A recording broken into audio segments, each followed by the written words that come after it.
Hello, my name is Dean Peterson, and I'm here today to give you some information about Quarkus and how to get started the quickest and easiest way possible. Quarkus is a language that allows you to compile your code down to the machine language level. It's designed to work really well within containers, and it allows you to create containers that can be used in things like serverless frameworks that can spin up very quickly, spin down very quickly. I want to really give you some good tips that I've come across for getting started as quickly as possible and getting all the pieces in place that are needed to really take advantage of Quarkus. You'll need a container environment. Openshift is a container environment based on Kubernetes. As a developer, you don't necessarily want to know everything about Docker files or packaging up applications as containers. And as a developer using OpenShift, I don't have to. I could end up with something like this on the screen that you see here. This is a topology map that OpenShift provides of my current application that I have deployed that utilizes Kubernetes. Quarkus is on the back end, Node.js on the front end. Those two are linked together, and they're communicating with a MongoDB service. I can do all of this without ever having to write a Docker file or knowing how to package up an application as a container. There's another service that I have spun up using an operator called CodeReady Workspaces.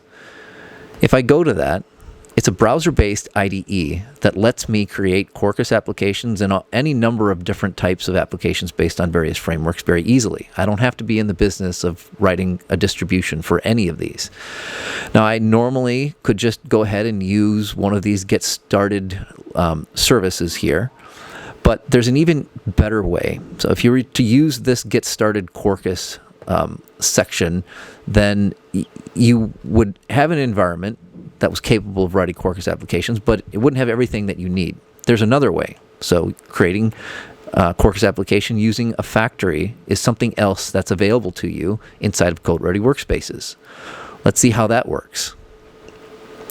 If I come, let me grab this URL, drop that in here.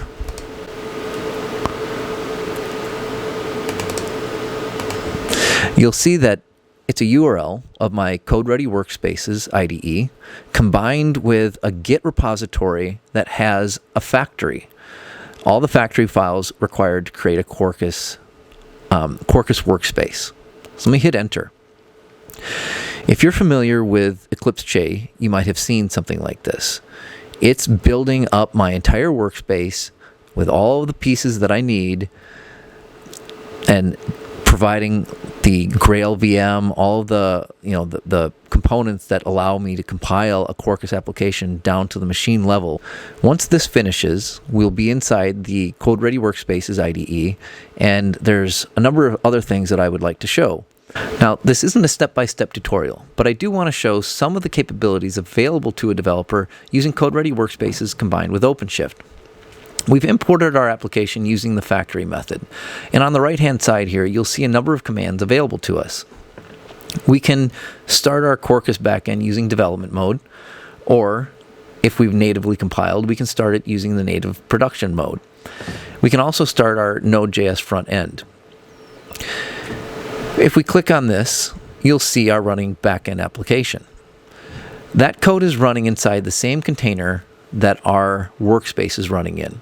You can define that container to be the same image that ultimately use it inside production.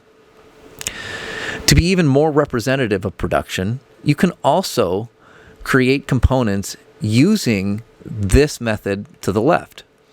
Here's our OpenShift environment. We've logged in using the same user as the user that we're logged in inside CodeReady Workspaces.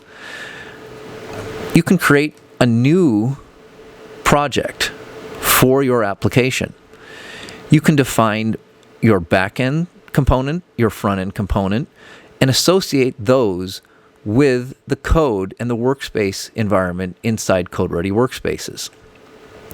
You can then, using the namespace and the project that you've defined, push that to a production OpenShift environment the same way pretty much that you would use in your CI/CD pipeline that you would normally use for production. Let's go back and look at OpenShift. So using this approach, you can see inside our namespace, as a developer, there's a topology map of the components that you've pushed. Here's our Node.js front end. Here's our Quarkus backend communicating with a MongoDB service, all of which you can define and create inside your CodeReady Workspaces IDE. And when we're done and everything's pushed successfully, we can see our running application. Here's our backend, and here's our front end with all of the routes available. So this is just an application that essentially is like a hello world, and you can post a title and some content. So, hello world, submit. And we've done all of this without ever having had to write a Docker file or know anything about containers or packaging up our application as a container. I hope you enjoyed this video, and I hope it helps you get started with Quarkus. Thank you.